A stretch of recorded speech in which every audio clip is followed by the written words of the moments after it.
اعوذ باللہ من الشیطان الرجیم بسم اللہ الرحمن الرحیم۔ سورہ توبہ کی ایک آیت پڑھ رہا ہوں، آیت نمبر 67۔ المنافقون والمنافقات بعضهم من بعض، منافق مرد اور منافق عورتیں سب ایک ہی طرح کے ہیں۔ یأمرون بالمنکر وینہون عن المعروف ویقبضون ایدیہم، وہ برائی کا حکم دیتے ہیں اور بھلائی سے منع کرتے ہیں اور اپنے ہاتھوں کو بند رکھتے ہیں۔ نسوا اللہ فنسیہم، انہوں نے اللہ کو بھلا دیا تو اللہ نے بھی ان کو بھلا دیا۔ ان المنافقین هم الفاسقون، بے شک منافقین بہت نافرمان ہیں۔ اب تشریح سنیے۔ منافق کی قلبی دلچسپیاں دیندار کے مقابلے میں دنیا داروں سے زیادہ وابستہ ہوتی ہیں۔ منافق کا مطلب کیا؟ اغراض سے دین کا کام کرنا، غرض چالاکیاں، اللہ کے لیے دین کا کام نہیں، گھومنے پھرنے کے لیے دین کا کام کرنا، پیسہ بٹورنے کے لیے کرنا، مالداروں سے دوستیاں کرنا، کوئی بھی کام کرے اس میں غرض صرف اپنی خواہش ہو۔ پہلے لوگوں کو اللہ نے جاہ و مال دیا تو انہوں نے اس سے فخر اور گھمنڈ اور بے حسی کی غذا لی، تاہم بعد والوں نے ان کے انجام سے کوئی سبق نہیں سیکھا۔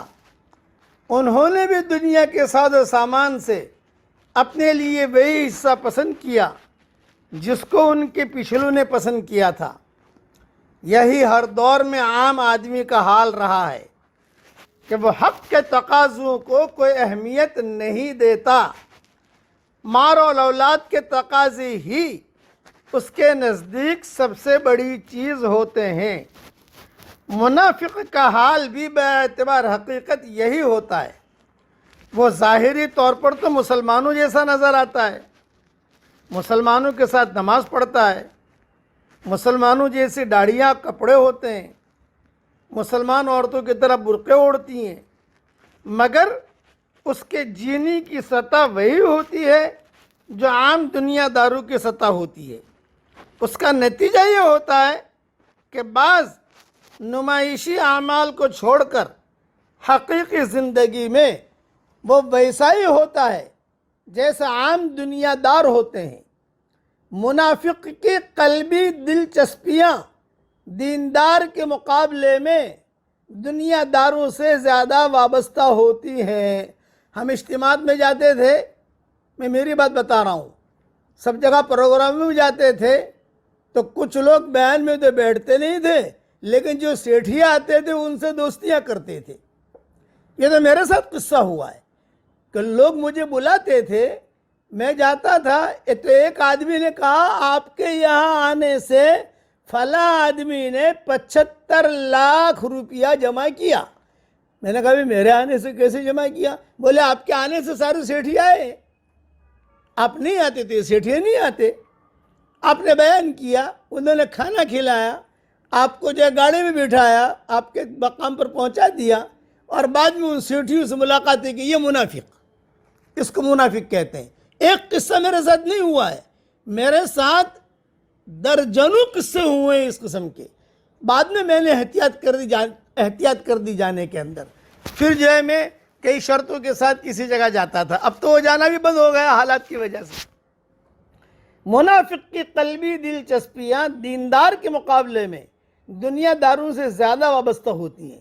آخرت کی مد میں خرچ کرنے سے اس کا دل تنگ ہوتا ہے، مگر بے فائدہ دنیاوی مشغلوں میں خرچ کرنا ہو تو بڑھ چڑھ کر اس میں حصہ لیتا ہے۔ حق کا فروغ اس کو پسند نہیں آتا، البتہ ناحق کا فروغ ہو تو اس کو وہ شوق سے گوارا کرتا ہے۔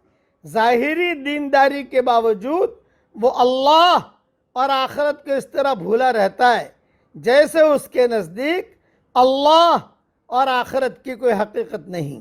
ایسے لوگ اپنے ظاہری اسلام کی بنا پر اللہ کی پکڑ سے بچ نہیں سکتے۔ دنیا میں بھی ان کے لیے لعنت ہے اور آخرت میں بھی ان کے لیے عذاب۔ دنیا میں بھی وہ اللہ کی رحمتوں سے محروم رہیں گے اور آخرت میں بھی محروم رہیں گے۔ اللہ کے ساتھ کامل وابستگی ہی وہ چیز ہے جو آدمی کے عمل میں قیمت پیدا کرتی ہے۔ کامل وابستگی کے بغیر جو عمل کیا جائے، خواہ وہ بظاہر دینی عمل کیوں نہ ہو، وہ آخرت میں اسی طرح بے قیمت قرار پائے گا جیسے روح کے بغیر کوئی جسم ہو، جو جسم سے ظاہری مشابہت کے باوجود عملاً بے قیمت ہوتا ہے۔ اس لیے دین کا کام صرف اللہ کے لیے کریں تو اس میں نورانیت بھی ہوگی، روحانیت بھی ہوگی، مقبولیت بھی ہوگی۔ اور اگر کوئی غرض آ گئی تو پھر وہ جو ہے ڈھیر بن جائے گا، ہبا منصورہ، اللہ کی ہے اس کی کوئی اہمیت نہیں ہے۔ اللہ تعالی ہمیں دین کا کام اخلاص کے ساتھ کرنے کی توفیق عطا فرمائے۔ آمین۔ وآخر دعوانا ان الحمدللہ رب العالمین۔